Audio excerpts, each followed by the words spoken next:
Silic. Bueno, de acuerdo. Buenas noches, estimados compañeros y compañeras. Vamos a iniciar el curso de Administración Pública 1 de la Maestría en Administración Pública, y para ello tomé la decisión de iniciar con esta lámina que nos demuestra cómo el tema de administración pública tiene la historia, desde la historia misma de la humanidad, desde el momento en que los hombres y las mujeres iniciaron ese proceso de organización. Desde ese momento vamos a ver que surge la historia de la administración pública. En los actuales momentos se discute mucho sobre lo público, sobre la cosa pública, sobre el Estado, sobre el gobierno, las distintas formas en que se adoptan por parte de las sociedades su forma de gobernar a los miembros de la organización, de la comunidad. Y en ese sentido, nosotros hemos escuchado que muchos organismos de estudio o de pensamiento hablan con respecto a la forma en que los países se han desarrollado durante la historia. Precisamente hay muchas corrientes que hablan sobre una clasificación entre países pobres, países ricos, países del primer mundo, del segundo mundo, del tercer mundo, países emergentes, países ricos, países desarrollados, y en fin, una serie de clasificaciones que se dan al respecto. Sin embargo, cuando nosotros leemos detenidamente el planteamiento de Peter Drucker, que simplemente nos dice que en el mundo no existen países subdesarrollados, sino mal administrados. Y precisamente cuando nosotros hablamos de países mal administrados es porque los recursos con que cuentan los estados no se llevan a cabo de una manera humana. Generalmente el manejo es antieconómico, es irracional, no es transparente y por lo tanto no es honesto y no es eficiente.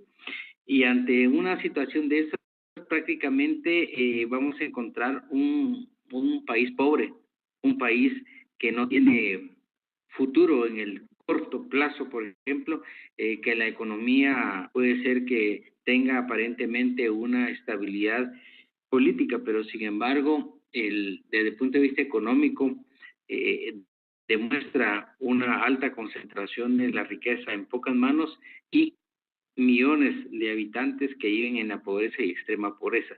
Pues precisamente esta es la intención, de que nosotros veamos que cómo el pensamiento de Drucker es válido en nuestros días, cuando nosotros veamos precisamente esa necesidad que tienen los países de que sus recursos sean administrados de una manera adecuada. Nosotros vamos a ver en el transcurso de la clase, de las 3 sesiones que vamos a tener, cómo, por ejemplo, el manejo, el uso de los recursos es fundamental para lograr los fines de la administración pública. Iniciamos con este planteamiento. Vamos a continuar con el por favor, Axel.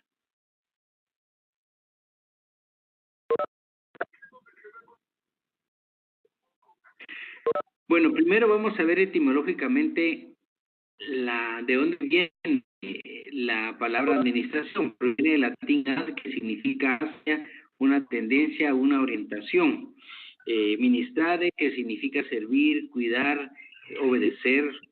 Y si nosotros le agregamos el término público, ya estamos circunscribiendo nuestra ciencia a la administración pública, al servicio público, al servicio comunitario. Y precisamente este elemento comunitario es fundamental porque es el que nos sirve a nosotros para diferenciar la administración. En principio, la administración general o la administración privada o la administración pública. Y precisamente es parte de lo interesante de esta disciplina científica, porque se refiere a la administración de los recursos públicos que pertenecen a toda la comunidad. Y precisamente con esta primera lámina yo les quiero rogar a ustedes, compañeros y compañeras, que en el foro técnico, cuando termine la clase o el momento que ustedes consideren conveniente, yo les rogaría que me enviaran cuál es la profesión que tienen y en qué se desarrollan, porque esto me va a ayudar a mí mucho para ver precisamente la tendencia, la carga, el enfoque que le voy a dar, porque puede ser de que haya un dominio, por ejemplo, un dominio de ciencias sociales o posiblemente de administración pública, pero puede ser que haya profesiones eminentemente técnicas. Entonces, precisamente, yo lo que quiero es tener un panorama para dosificar el contenido y sobre todo los fundamentos de la administración pública. A mí me sucede, por ejemplo, yo doy clases en la Facultad de Ingeniería, en la USAC, una maestría de tecnología de la información. Entonces ahí el 100% de mis alumnos son ingenieros en sistemas. Entonces tengo que darle un trato muy especial porque el tema para ellos no solamente es ciencia social, y además de ser ciencia social, habla de lo público, de la administración pública, del sector público. Entonces esto me obliga a mí a tomar elementos fundamentales de la ciencia, ¿verdad? Aspectos básicos para una fácil comprensión. Así es que yo les voy a agradecer que en el transcurso de hoy, mañana, ustedes me hacen favor de, al finalizar la clase mañana, por ejemplo, pueden ustedes indicarme su profesión y en qué ámbito de la actividad económica trabajan, o si es por la vía personal, pues eso es lo que yo necesito. Así es que muchísimas gracias. Pasaríamos a la siguiente lámina, por favor, Axel.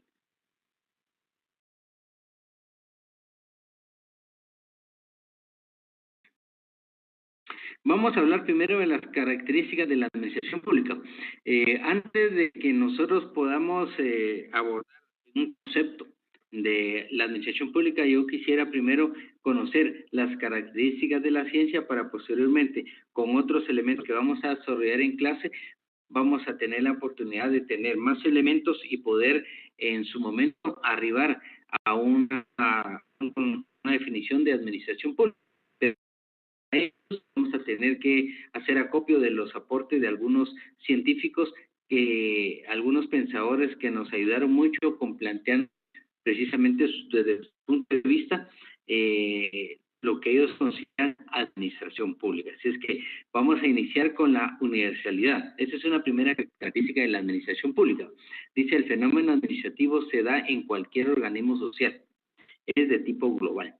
Esto, por ejemplo, cuando nosotros hablamos de universalidad, es porque el proceso administrativo o el fenómeno administrativo que estamos analizando se da en cualquier ente, público o privado, ya sea una empresa pequeña, mediana, micro o gran empresa, o una empresa multinacional.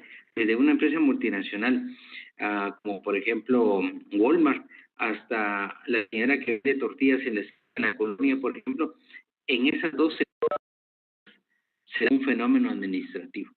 Se dan los procesos: organización, dirección, coordinación y control. O sea, esos pasos del proceso administrativo se dan en Walmart y se dan con esta señora que nos vende tortillas a mediodía o en las mañanas. ¿Por qué? Porque en esas dos empresas, una es microempresa, pero se dan los mismos elementos del proceso administrativo. Las empresas planifican su actividad de manera diaria, mensual, anual, bianual, quinquenal, incluso por más un horizonte mucho más amplio. Estas empresas también llevan a cabo un proceso de organización, organizan su trabajo diario, igual, mensual, anual, y también integran, coordinan su trabajo con otras personas, asignación de responsabilidades, contratan proveedores, contratan de alguna manera elementos que los ayudan para mercadear, para divulgar la empresa. Hay una dirección porque hay una persona que dirige el proceso empresarial y también la supervisión. Se lleva a cabo una supervisión en estos ámbitos empresariales, públicos y privados. Entonces, esa es la primera característica, que el fenómeno es global. Se da en cualquier instancia, público, privado, micro, pequeña, mediana y gran empresa. Especificidad. La administración pública tiene una naturaleza propia, no se puede confundir. No obstante eso, es necesario que se coordine, que se integre los esfuerzos de las otras ciencias sociales y técnicas, porque precisamente como ciencia, todas las ciencias tienen ciencias auxiliares que precisamente le ayudan para obtener sus resultados. Así es que en este caso, desde el momento que la administración pública adquiere un carácter científico, vamos a ver que tiene una personalidad propia, una identidad propia, tiene aspectos específicos que en el camino vamos a ver cómo se diferencia con respecto a otras disciplinas científicas. Entonces, tiene su propia personalidad, su propia identidad, incluso su forma de abordaje también necesita tener conocimientos multidisciplinarios a nivel científico. Unidad temporal. En todo momento, en todo momento se genera en la organización un fenómeno administrativo. No solamente a nivel global se lleva a cabo un fenómeno administrativo, sino también al interior de la organización, en todo momento se da precisamente una parte del proceso administrativo, y precisamente es parte de lo interesante que es la administración, que es dinámica. Vamos a ver cómo de un día a otro, de un mes a otro, van creciendo las demandas a las necesidades de las empresas.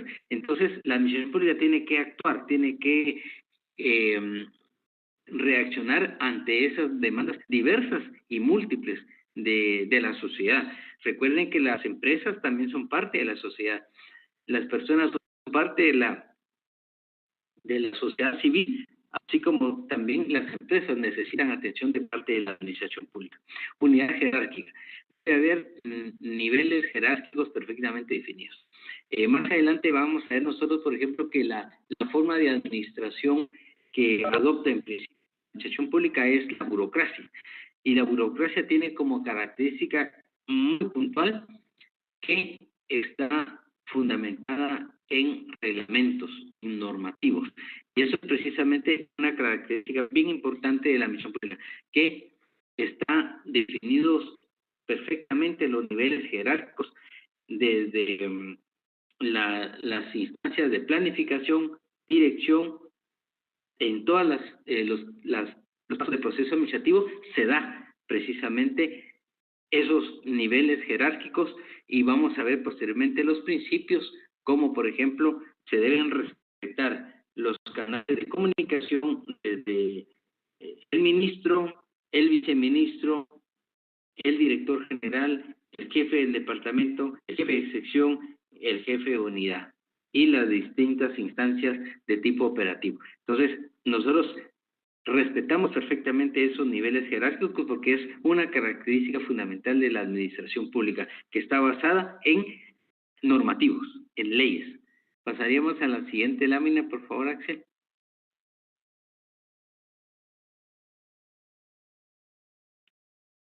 Dice, la administración pública hay que verla como un medio, no como un fin. Esa es la comprensión del valor instrumental de la administración pública. No se debe abordar la administración pública como un medio, como un fin, sino como un medio, como un instrumento, como un mecanismo que a mí me va a servir para lograr el objetivo fundamental de la organización. Si es una empresa privada, es la obtención o el crecimiento de mis utilidades. de mis dividendos. Entonces, la administración me va a servir para obtener ese resultado. Pues lo mismo con la administración pública. El fin de la misión pública es brindarle a la población, a la sociedad, un bienestar físico, material y espiritual. Ese es mi fin como administración pública. Entonces, yo voy a utilizar todos los instrumentos administrativos que tengo para obtener ese fin, que es el fin del bienestar de mi comunidad. Si soy alcalde, yo utilizo la administración para obtener ese fin. ¿Cuál es el fin? El bienestar de mi comunidad. Interdisciplinariedad. Esto es precisamente la característica de la administración pública, que usted como administrador público, como funcionario público, tiene que auxiliarse de otras ciencias a través del conocimiento de aspectos puntuales de cada una de esas ciencias. Por ejemplo, vamos a ver en el curso de la asignatura cómo ustedes van a conocer fundamentos de economía, de derecho, de psicología, de ciencia política y de una serie de ciencias sociales que precisamente les van a servir a ustedes también como instrumentos para poder llevar a cabo un desempeño adecuado y sobre todo tener niveles de eficiencia y eficacia precisamente para lograr el objetivo, reitero, del bien común. Y la flexibilidad, que la administración, los principios de la administración pública también se aplican en el sector público y en el sector privado. Por ejemplo, cuando nosotros vamos a conocer, por ejemplo, la elaboración de un plan estratégico. Un plan estratégico, obviamente, con algunos aspectos muy específicos, vamos a tener, por ejemplo, la utilización de esos instrumentos en la administración pública y en la administración privada. Si nosotros queremos hacer un plan de mercadeo, por ejemplo, lo puedo aplicar bien en Pollo Campero, por ejemplo, pero lo puedo utilizar también en el INGUAT, lo puedo utilizar en el Ministerio de Cultura, lo puedo utilizar en la SAT, por ejemplo. Son precisamente aspectos que nos ayudan mucho a comprender que la administración pública es flexible y sobre todo que los conocimientos que ustedes vayan a obtener en la especialidad que vayan a tener, porque de aquí es bien importante adoptar algunas especialidades y eso se lo da precisamente ese nivel de flexibilidad que tiene la administración pública. Los instrumentos que se van a aplicar se van a utilizar precisamente con algunas adaptaciones, obviamente. Por ejemplo, si nosotros vamos a hablar de una empresa privada, vamos a decir, bueno, nuestra visión es ser el productor líder a nivel mundial de hamburguesas, por ejemplo. Y hay una multinacional que esa es su visión, preparar las mejores hamburguesas del mundo. Mientras que la administración pública, por ejemplo, en el caso de una municipalidad, ¿cuál es mi visión? Es proporcionar el servicio público municipal al vecino y contribuir a su felicidad material y espiritual. Esa es mi visión. Entonces, son precisamente ejemplos que nos ayudan mucho a comprender precisamente esa dinámica que tiene la administración pública. Pasaríamos a la siguiente lámina.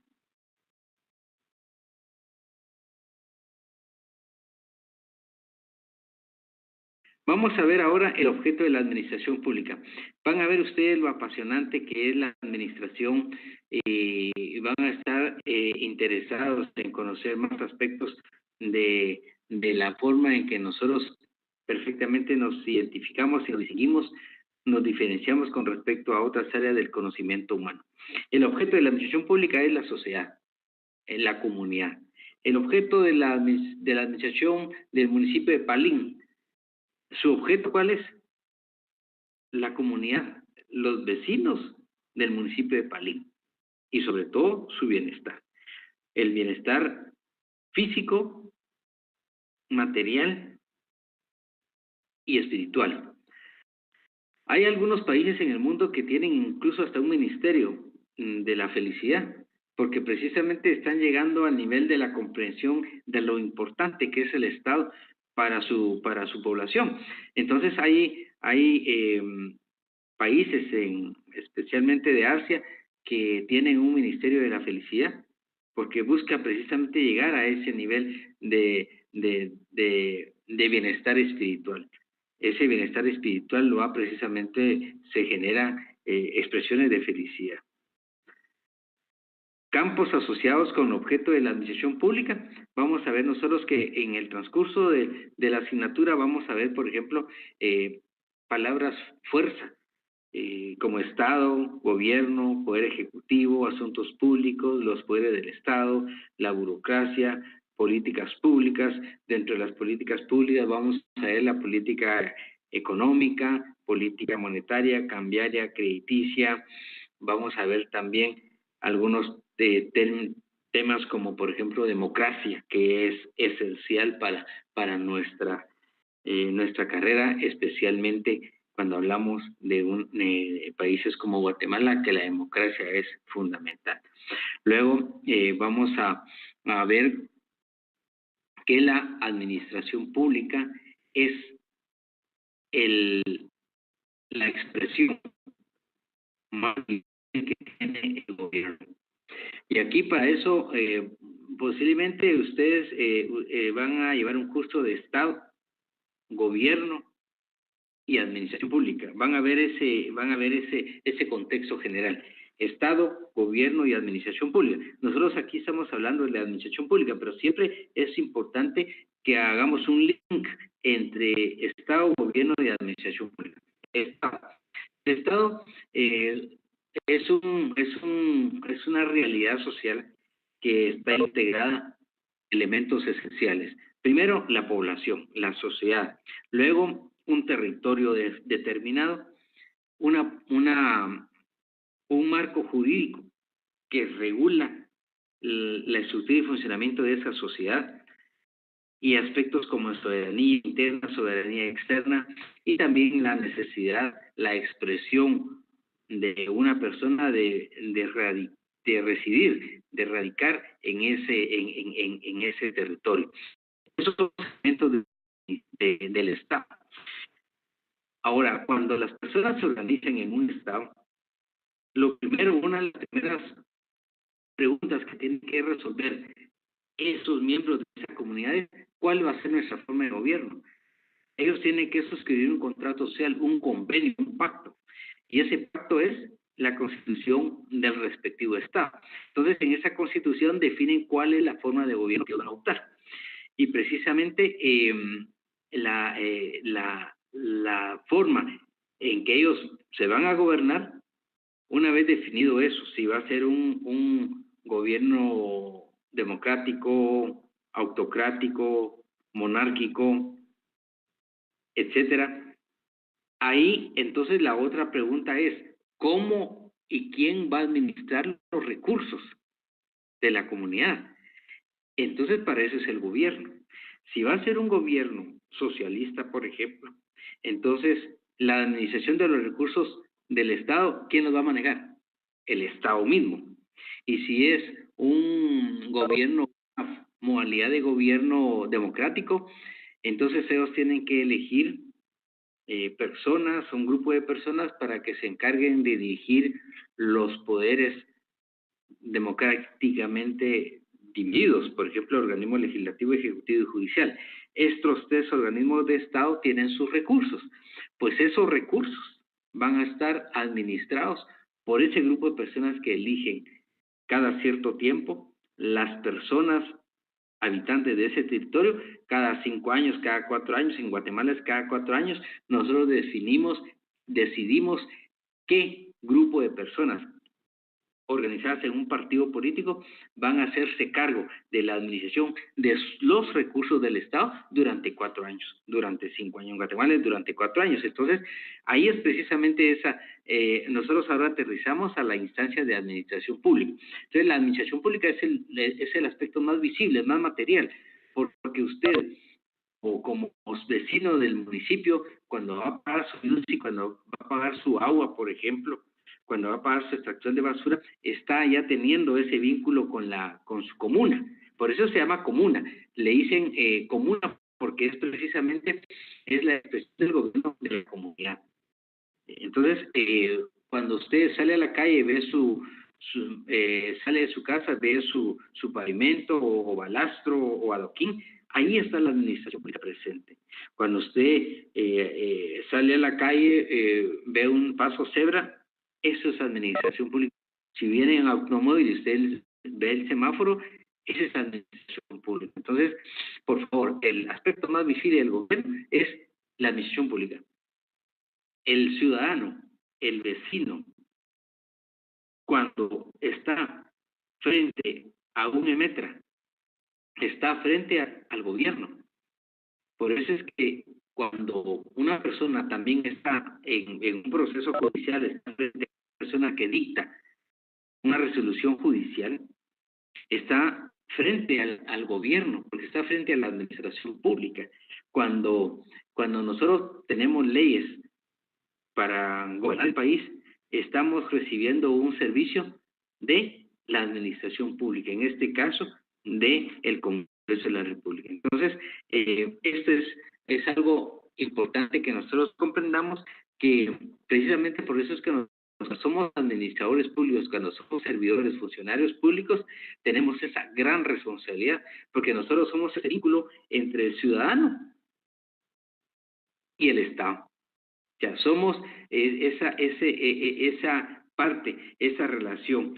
Muchas veces cuando un empleado público, por ejemplo en una municipalidad, la primera impresión que da un empleado de una municipalidad a un vecino, se forma un concepto de la municipalidad. Incluso las personas, los vecinos dicen, bueno, cuando uno entra a la municipalidad se siente aquel ambiente ameno, amigable, la gente educada, amable, le dicen a uno pregunta, mire, ¿dónde se va Yusi? Bueno, véngase, véngase, yo lo voy a acompañar. Aquí está, mire, aquí está la ventanilla Yusi.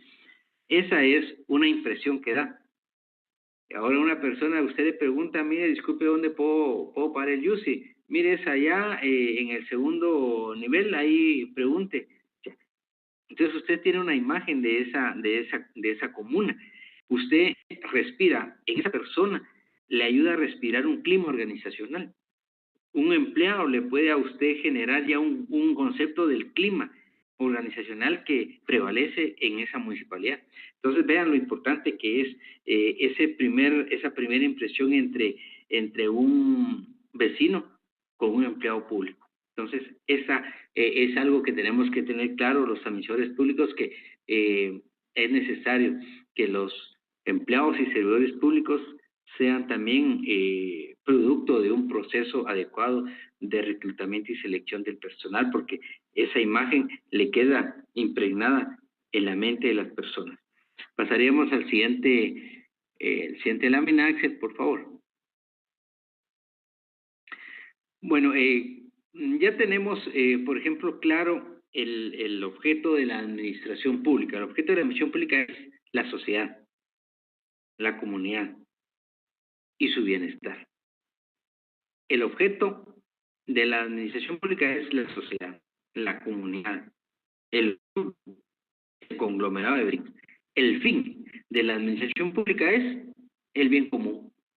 Así es sencillo, el bien común, el bien de la sociedad, el bienestar material y espiritual de mis vecinos. Si yo soy alcalde de Antigua Guatemala, mi fin es contribuir al bienestar material y espiritual, que la gente tenga servicios públicos eficientes, que también tengan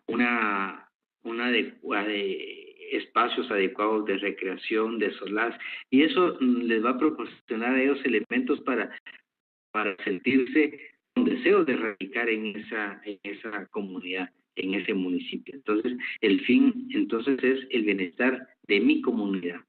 El marco jurídico de la administración pública es la Constitución Política de la República de Guatemala, las distintas leyes generales de la República, reglamentos instructivos, circulares y todas las normas y procedimientos que se dan en la administración pública.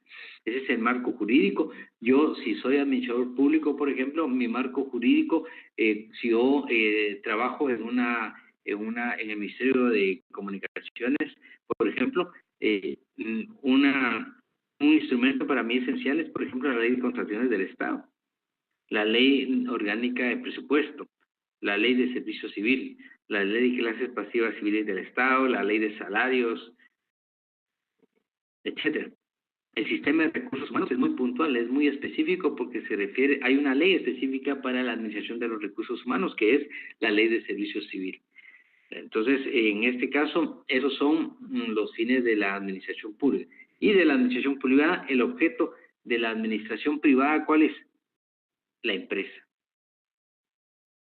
Los fines, obtener la máxima ganancia, obtener utilidades, porque ese es el objetivo de una empresa privada, obtener ganancias, porque es lícito, es perfectamente válido y es humano también que una persona organice una empresa para lucrar, pues porque si respeta las leyes nacionales y respeta los principios de responsabilidad social, excelente. Qué bueno que todos los guatemaltecos y guatemaltecas fuéramos empresarios, sería excelente. Marco jurídico. El marco jurídico de la administración privada es muy específica. Tenemos la Constitución Política de la República de Guatemala, que esa rige a todos los guatemaltecos y guatemaltecas, empresas públicas y privadas. Pero luego, posteriormente, hay leyes muy específicas para el sector privado. Por ejemplo, en el caso del Código de Trabajo, regula precisamente el sistema de recursos humanos de las empresas.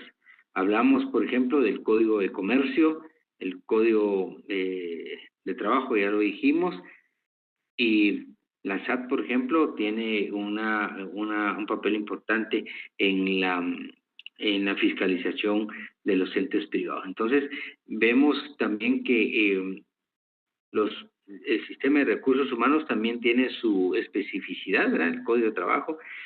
Supletoriamente, dice la Ley de Servicio Civil, se puede optar el Código de Trabajo. Y también algunas empresas tienen sus pactos colectivos de trabajo, que también forman parte de su marco jurídico y su sistema de recursos humanos. Ya cada empresa decide cuál es su mejor forma de administrar sus recursos humanos. Así es que esas son este cuadrito nos ayuda mucho porque tenemos esa ayuda de claridad de cuáles son los aspectos que diferencian entre las dos administraciones pública y privada. Pasaríamos a la siguiente línea, Axel.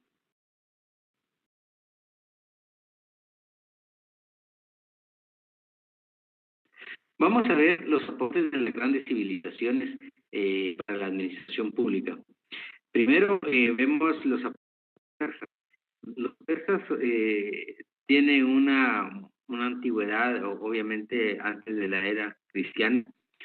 Su organización fue a través de pequeñas comunidades, pequeñas tribus, pero el principal aporte de los persas es el término estrategias, porque precisamente el término de estrategias que nosotros utilizamos, por ejemplo, cuando somos administradores públicos y estamos a cargo de una institución, la Contraloría General de Cuentas, cuando llega, lo primero que le pide a uno, le pide su plan estratégico, como es su PI. Estamos hablando, cuando nosotros hablamos, vemos, por ejemplo, el plan CATUM, que es un plan de desarrollo de mediano plazo, por ejemplo, habla de estrategias. O sea, el término estratégico se ha usado mucho en la administración privada e inicialmente en el ámbito militar, pero ahora nosotros en la administración pública hablamos también de estrategias, objetivos estratégicos, incluso los planes estratégicos están contenidos precisamente por macroestrategias y estrategias de trabajo. Entonces, esa es una contribución que los persas nos dejaron a la administración pública. Por ejemplo, la civilización egipcia tiene un papel importante como precursor de la administración pública. La construcción de las grandes pirámides que nosotros conocemos en la historia es precisamente producto de la forma en que organizaban su trabajo.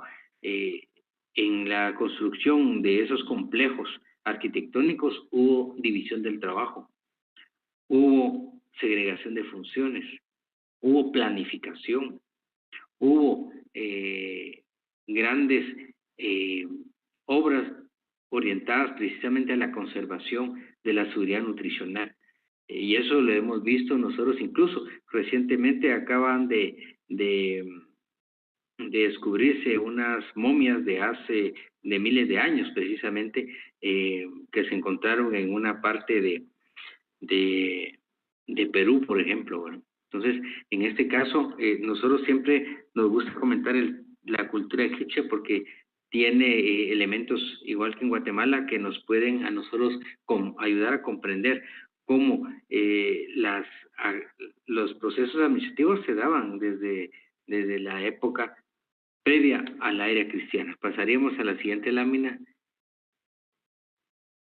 por favor, Axel.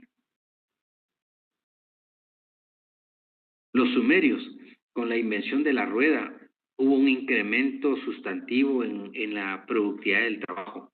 El arado tirado por bueyes. Las obras de riego fueron determinantes para el incremento de la productividad en el ámbito agrícola.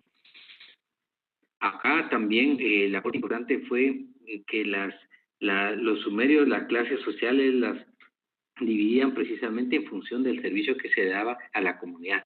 Ahí vemos un elemento importante. Los mayas. Los mayas contribuyeron primero con la invención y uso del cero, que fue una civilización que la primera que utilizó el cero, lo importante en el cómputo del tiempo. La astronomía también fue un factor esencial, incluso acaba de pasar el equinoccio de invierno, por ejemplo, en Yashá hay una parte al final del templo donde ellos perfectamente podían calcular el movimiento de los astros. Y lo último que ustedes lo van a ver en un video de National Geographic, como por ejemplo van a ver ustedes cómo con la aplicación de la tecnología láser se identificaron más también estructuras. Nosotros antes decíamos que nosotros éramos el emporio, la cuna de la civilización maya, pero ahora ya no lo decimos por una cuestión romántica o poética.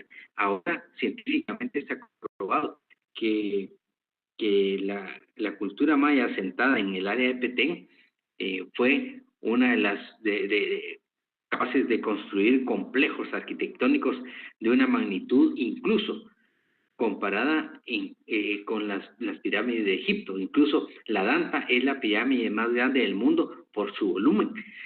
También estos hallazgos nos plantean cómo ellos determinaron que hay murallas mucho más grandes que la muralla de China. Como por ejemplo todavía hay reservorios, por ejemplo, de cómo se construyeron acueductos y sobre todo en la agricultura, que ellos planificaron la seguridad alimentaria. Desde la época de los mayas, por ejemplo, en Guatemala se conocía ya el amaranto, que el amaranto es la semilla y el bledo es el fruto, que de acuerdo con el doctor Bresani, que lamentablemente ya falleció, que fue uno de los primeros del creador, por ejemplo, de la incaparina, pues también él le dio una importancia inmensa al amaranto, por ejemplo, al árbol de Ramón. Las personas que viven en Petén o que son originarias de Petén no me dejarán mentir que el árbol de jamón tiene unas propiedades proteínicas de primera magnitud. Entonces los mayas, ya tenían ese conocimiento de la importancia de esos productos agrícolas. No digamos, por ejemplo, los productos para el mantenimiento precisamente de los productos agrícolas y sobre todo la seguridad alimentaria para ellos. También la construcción de los complejos arqueológicos que nosotros conocemos actualmente tienen criterios definidos y tienen un diseño arquitectónico específico dependiendo de las necesidades del pueblo maya. Por ejemplo, ustedes ven concepto arquitectónico de Caminal-Juyú es totalmente distinto a Tacalica-Baja. Caminal-Juyú era un pueblo comercial y un pueblo residencial, mientras que Tacalica-Baja era un pueblo eminentemente comercial. Por ejemplo, es caso contrario. Ahí la construcción tuvo un criterio eminentemente militar, estratégico. ¿Por qué? Porque ellos prepararon. Ustedes ven, Misco Viejo está construido en una colina que está rodeada de barrancas, porque precisamente ellos construyeron la fortaleza ante el avance de los mexicas, de los españoles y ahora los mexicas. Ya, todo lo que están viendo video, por favor, párense. De los españoles. Eran los que conocían los caminos, eran los guías, eran los orientadores. Y precisamente ese tema es el original de estrategia militar. Entonces, precisamente, el Misco Viejo se construyó con ese criterio. Entonces, ven ustedes cómo los mayas también tuvieron ese criterio y cuando se construyó la Danta, por ejemplo, Tikal, hubo una planificación. Habían personas que se dedicaban únicamente a la construcción de esos complejos. Hubo una división del trabajo, hubo una unidad de mando, una segregación de una planificación, de todo esto, incluso todos los procesos relacionados con el proceso administrativo. Así es que esa es una impresionante contribución que la cultura maya le da al estudio de la administración pública. Pasaremos a la siguiente lámina. Axel, por favor.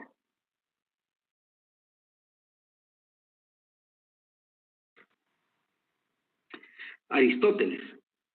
Aristóteles, vamos a ver, por ejemplo, cómo en su libro La Política nos habla de los 3 niveles de cargos, por ejemplo, de la administración pública.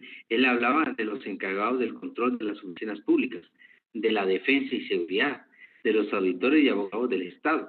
Esto significa que ya Aristóteles ya hablaba precisamente de cargos públicos que eran importantísimos porque esto le daban una sostenibilidad a la sociedad, a la ciudad en ese entonces. También más adelante vamos a ver, por ejemplo, que Aristóteles a través de él planteó lo que se denomina el decálogo de Aristóteles, que son aquellas características que debe tener la democracia y cómo la democracia podía convivir con la oligarquía. En esa época había oligarquía. Precisamente él indicaba dentro del decálogo algunas características importantes. Primero, decía que la contratación de las personas tenía que pasar un proceso de cuidadoso de las personas que iban a ejercer cargos públicos. Y también hablaba Aristóteles de la necesidad de la fiscalización del uso de los recursos del Estado.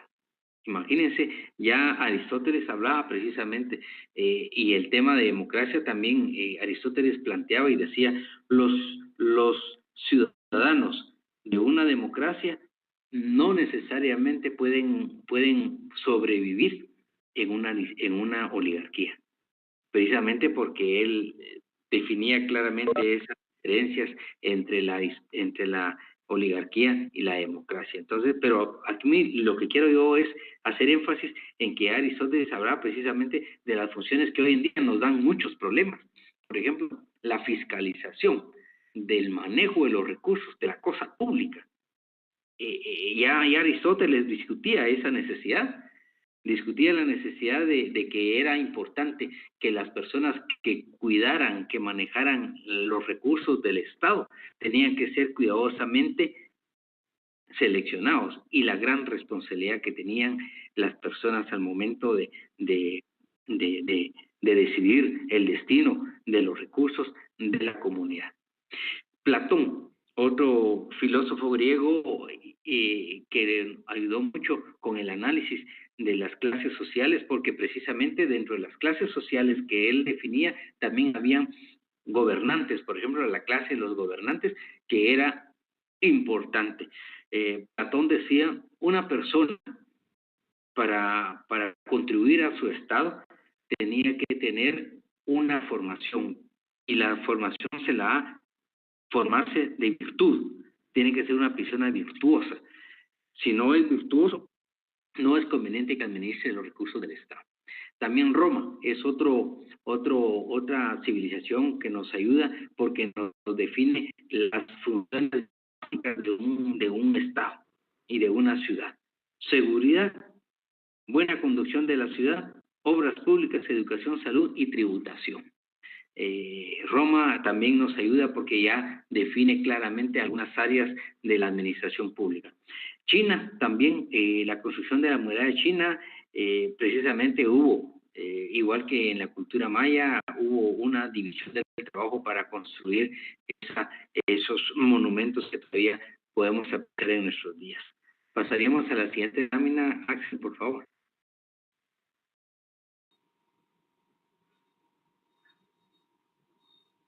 También la Iglesia Católica es un ejemplo también de cómo una forma de organización se mantiene en nuestros días. Después de 2000 años de existencia, todavía se mantiene la organización inicial de la Iglesia Católica Romana. Sacerdotes de parroquia, obispos, arzobispos, cardenales y papas. Esa estructura. Aquí nos dice que es una forma de organización de alguna manera burocrática, porque precisamente, y también guarda una característica en la administración pública. ¿Cuál es esa característica?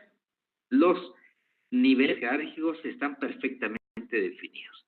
Así es que este es un aporte también que es importante conocerlo porque se considera como un precedente de la administración pública. Pasaremos a la siguiente lámina. Axel, por favor.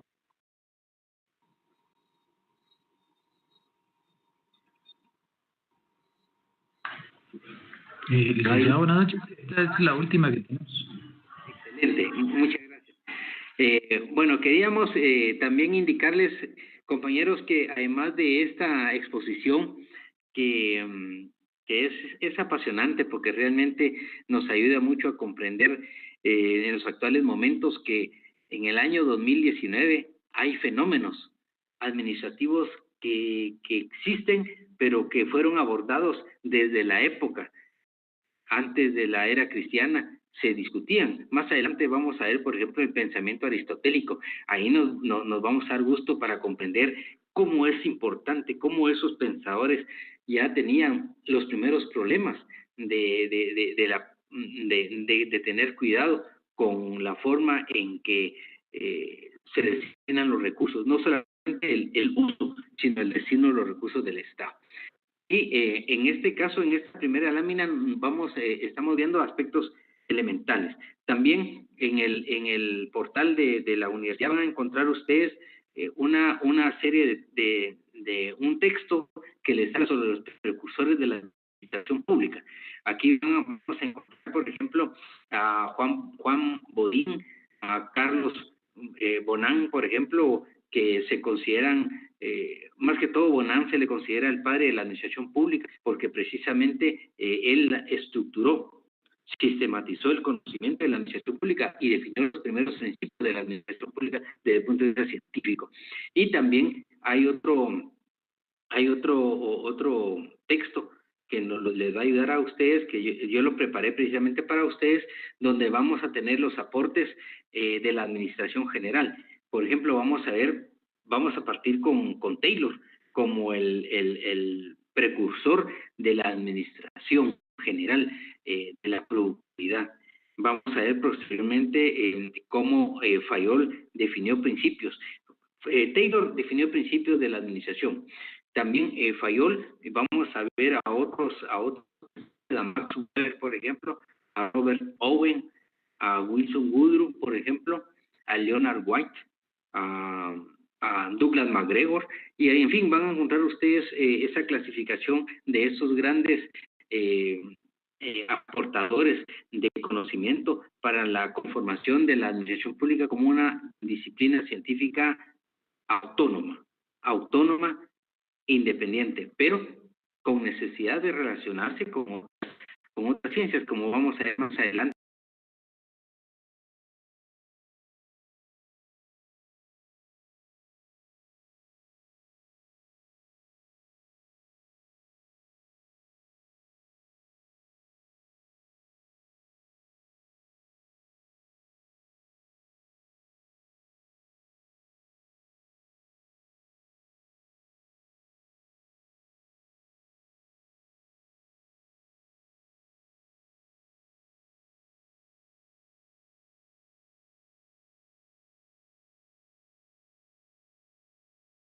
inquietudes, ya ustedes tienen en el portal el video que van a observar, van a analizar, ya tienen la estructura definida de lo que se les solicita, también el contenido del foro. Yo creo que esto nos va a ayudar mucho a intercambiar. Los foros yo los reviso mínimo una vez al día para contestar alguna duda. Incluso si ustedes se quieren comunicar posteriormente a mi correo electrónico, se los voy a poner aquí para que ustedes tengan algún tipo de duda. Con mucho gusto podemos hacerlo. A mí, yo me sentiría muy contento que ustedes estén compenetrados del curso y sobre todo compenetrados de la importancia que tiene la administración pública y estos primeros elementos. Afortunadamente la universidad me asignó esa responsabilidad de darles a ustedes el ABC de la administración pública. Si en dado caso ya ustedes en su maestría como maestrandos van a tener un criterio muy general para poder comprender desde su lugar de trabajo el fenómeno de lo importante, de lo delicado pero apasionante que es manejar los recursos del Estado. Así es que muchísimas gracias y espero comentarios, preguntas, etcétera. Muchas gracias.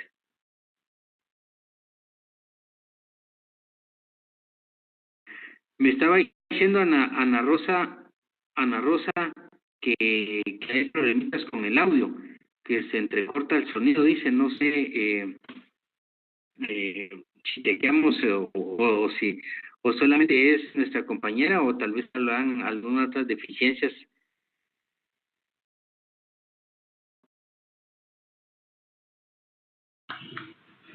Lick, eso se debe a baja señal en la recepción de cada usuario. Entonces, yo por ejemplo lo he escuchado normal, a veces se pierde la señal y por eso es de que baja y se escucha entrecortado, pero en la grabación, primero de Dios, se va a escuchar todo bien, entonces no habrá problema. Ellos podrán revisarla hoy en la noche. Muchas gracias, Axel, le agradezco mucho.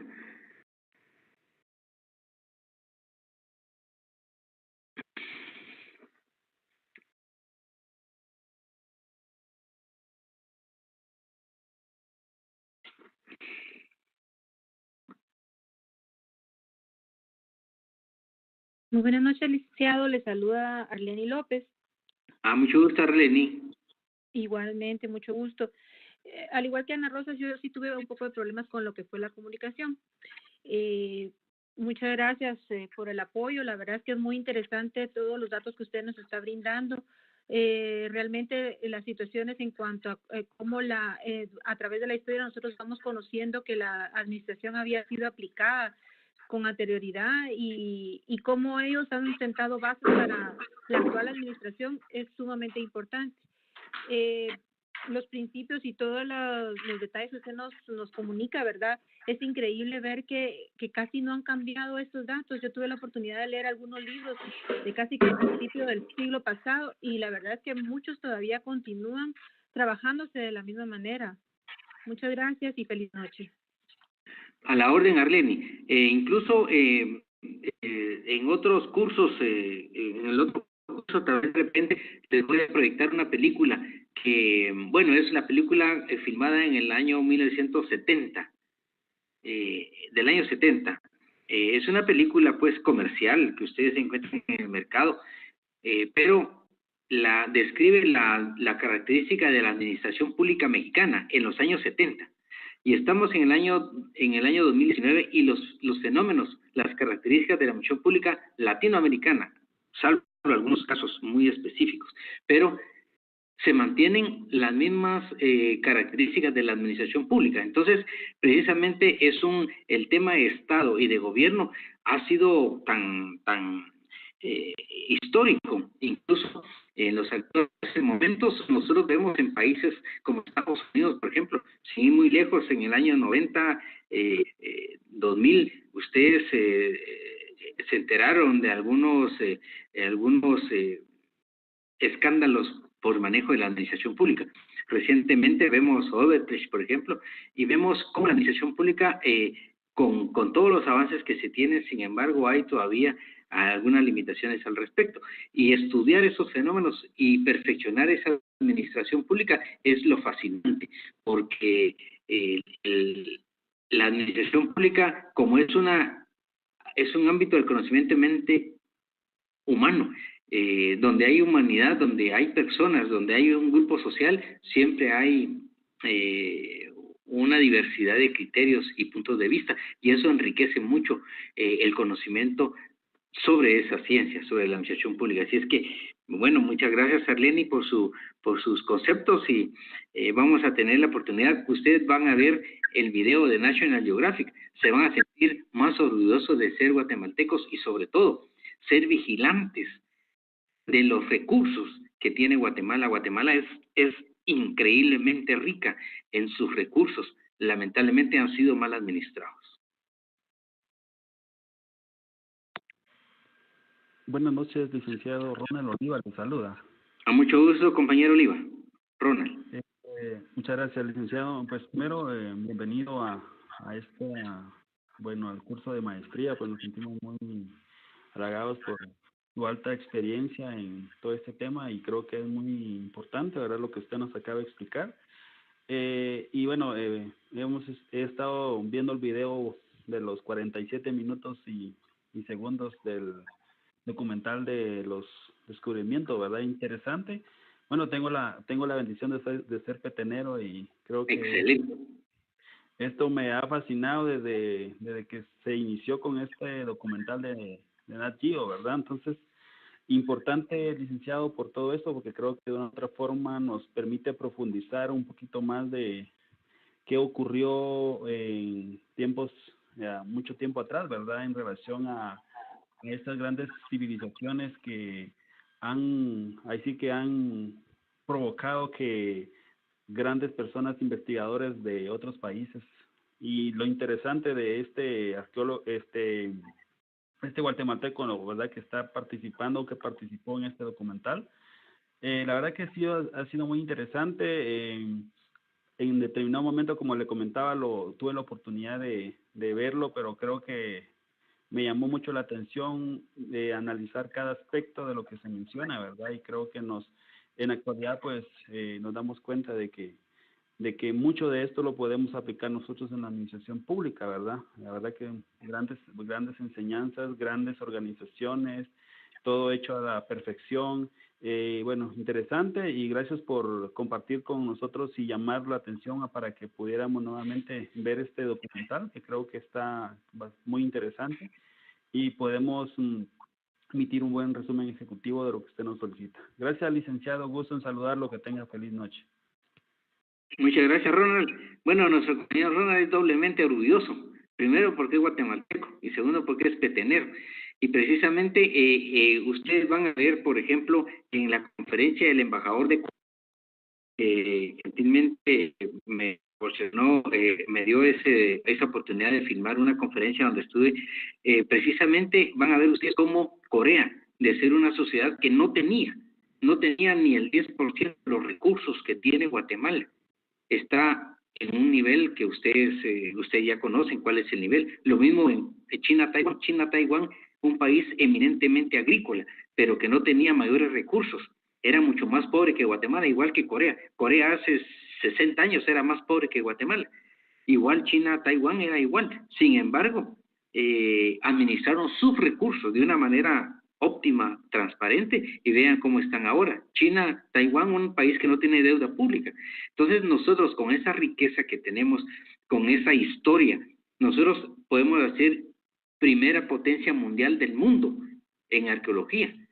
Podemos perfectamente ser una potencia mundial, pero tenemos que usar adecuadamente nuestros recursos y no regalarlos, sino usarlos nosotros los guatemaltecos para nuestro beneficio, para los guatemaltecos, no regalar los recursos naturales como se está haciendo actualmente. Así es que, bueno, espero más comentarios. Estamos en una discusión muy interesante. Muchas gracias.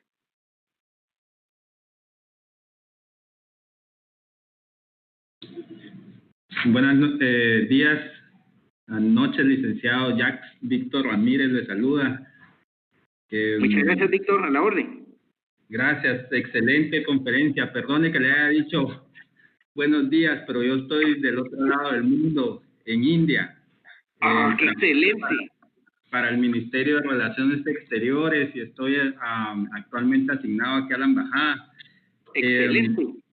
Indudablemente, licenciado, toda la charla que nos ha dado y el enfoque de ver cómo estas grandes civilizaciones estructuraron procedimientos y métodos que actualmente los utilizamos. Es interesante ver cómo en el video de National Geographic los mayas estructuraron procedimientos agrícolas y que desde ese entonces los venimos utilizando. Creo que refrescar todas esas historias nos han servido a todos y especialmente ver el video, pues sentirnos más orgullosos, ¿verdad?, de ser guatemaltecos. Así que, pues muchas gracias por compartir todos los conocimientos que usted tiene y estamos a la orden. Muchas gracias, Víctor. Le quiero comentar que el hecho de que nosotros nos aliemos de material como de National Geographic, la conferencia del secretario del CLAD y la conferencia del embajador de Corea, por ejemplo, estamos haciendo eco a la instrucción que nos dio nuestro decano de que tratáramos de hacer una combinación, de una integración entre la academia y la cultura. Y precisamente es algo formidable, porque a través de la cultura ustedes van a valorar nuestros recursos, en este caso arqueológicos, es patrimonio cultural de Guatemala y es patrimonio cultural de la humanidad. Por otro lado, primero Dios, si vamos a trabajar Administración 2, creo que Administración 2 en la maestría, le prometo que voy a conectar una conferencia que nos dio el embajador anterior, Sajeb Babu Group, que fue el embajador de la República de la India en Guatemala, que nos dio una conferencia en la universidad.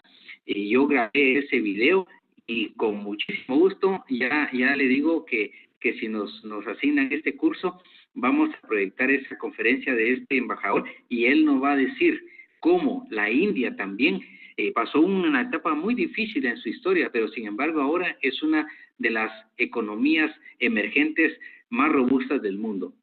La India es ahora la economía del mundo que crece más, con una sostenibilidad y sobre todo crecer económicamente en un ambiente democrático es muy difícil y la India está hablando. Entonces, Víctor, primero en el próximo curso vamos a apreciar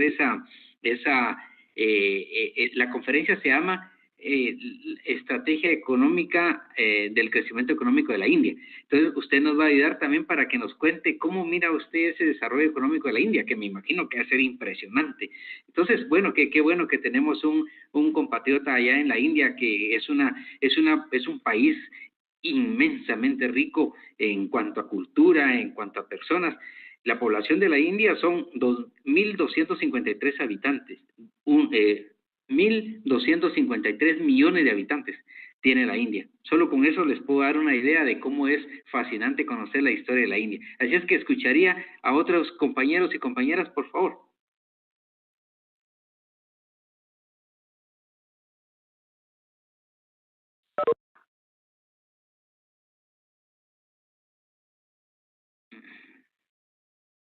Buenas noches. Buenas noches.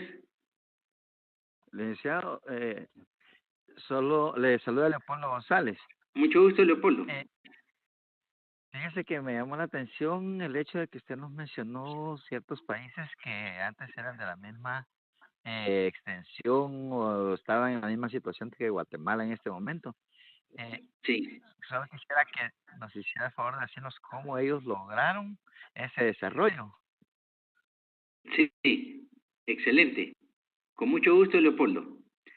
Vea, fíjense que tal vez por cuestiones de tiempo, va a costar un poquito. Sin embargo, por eso yo les estoy incluyendo en el curso, en la tercera semana les estoy incluyendo la conferencia del embajador de Corea en Guatemala hace 2 años que nos dio una conferencia, él nos va a decir esa receta del milagro económico de Corea. Sin embargo, podemos dar un adelanto. El adelanto es simplemente la educación. El embajador nos dice, nosotros partimos inicialmente de la educación. Educación, educación, educación. La educación para ellos fue fundamental, acompañada de una estrategia de desarrollo de mediano y largo plazo. Por ejemplo, políticas económicas, planes de desarrollo con una visión de futuro de mediano y largo plazo, políticas públicas de mediano y largo plazo, que es lo que necesita un país para tener un panorama claro. Estabilidad política y económica también es fundamental. Lamentablemente en Guatemala no hay planes de desarrollo. No ha habido planes de desarrollo consistentes con la metodología técnica y científica que nos sugieren los pensadores, sino que lamentablemente aquí cada gobierno llega, aborda su periodo y presenta su plan de trabajo si tiene, o su plan de gobierno, llega el nuevo gobierno y todo lo anterior estuvo mal, y hacer nuevamente ejecutar un plan de trabajo de 4 años y así, sin tener una visión larga de mediano y largo plazo para ver qué tipo de Guatemala queremos, cuál sería la imagen objetivo de Guatemala dentro de 30 años, mientras que Corea fue una política de largo plazo. Así es que,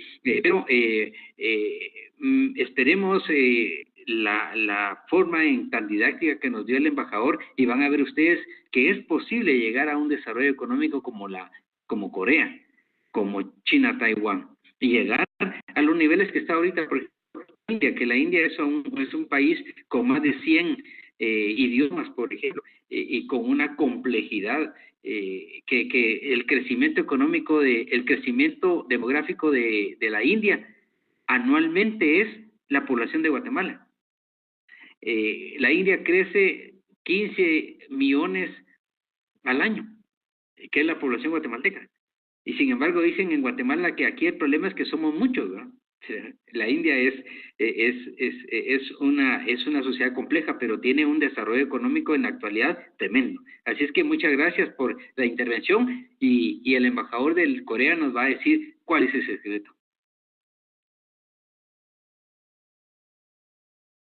Buenas noches, licenciado. Mi nombre es Edras Moctezuma.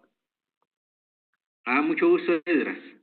Bueno, yo en lo personal lo que más me llamó la atención sobre el video de National Geographic fue que se pensaba que en Petén pues se estimaba que había aproximadamente 1 millón de habitantes, pero cuando ya con los nuevos descubrimientos pues ya lograron estimar que son de 10 a 20 millones de habitantes, es lo que habían en Petén. A mí en lo personal, lo que más me llama la atención es el modo en que ellos vivían, ¿verdad? Porque ellos fueron, o sea, para llegar a ese nivel de población quiere decir que ellos vivían de una manera autosustentable y que principalmente pues no contaminaban el medio ambiente, ¿verdad? Claro. Entonces, sí, Edras, precisamente ese es uno de las limitaciones que tiene el mundo actualmente, porque en el planeta los cambios climáticos eran por miles de años. Ahora el cambio climático se está dando de una manera extraordinariamente rápida, precisamente por el deterioro ambiental, ¿verdad? Todo el mundo está contaminamos el ambiente, y precisamente ahora los cambios que se están dando, precisamente la teoría de por qué desapareció la civilización maya es una incógnita. Sin embargo, algunos científicos han dicho que es debido precisamente a los cambios en el clima que provocó esa desaparición. Pero eso es parte de las hipótesis que se manejan. Pero lo que usted dice tiene razón. Antes nosotros nos decían que era aproximadamente 1 millón, pero ahora, por los hallazgos que se han tenido, se confirma, por ejemplo, que los mayas tuvieron el privilegio de construir la pirámide más grande del mundo, imagínense, más grande del mundo, y sobre todo, todo ese complejo arquitectónico que tenemos, que, reitero, es único en el mundo. Tenemos que cuidarlo y sobre todo explotarlo económicamente para beneficio de la población guatemalteca.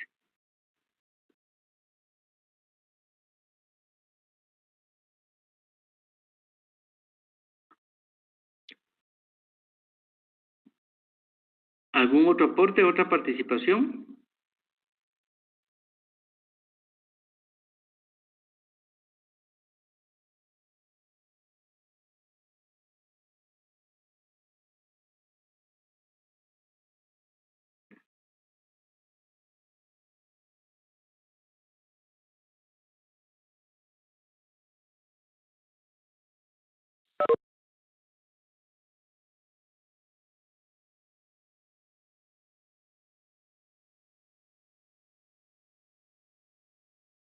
Bueno, Axel, parece que no, ya no hay otra participación. No sé qué nos recomienda Axel, si terminamos acá o estamos un poquito. Sí, Lix, muchas gracias. Creo que por la hora es momento de detenernos. Muchas gracias. Gracias, Axel, les agradezco mucho. Buenas noches. Buenas noches a todos. Recuerden que la siguiente videoconferencia se hará por medio de Skype, para que lo tomen en cuenta, por favor. Solamente se hizo esta y por la cantidad de alumnos que hay, y hubieron varios que no pudieron conectarse, pero después o a partir de la segunda videoconferencia todas van a ser a partir de o en la herramienta Skype. Que descansen, feliz noche y estén pendientes. Hoy en la noche se les publica la grabación de esta para todos los alumnos que no pudieron conectarse.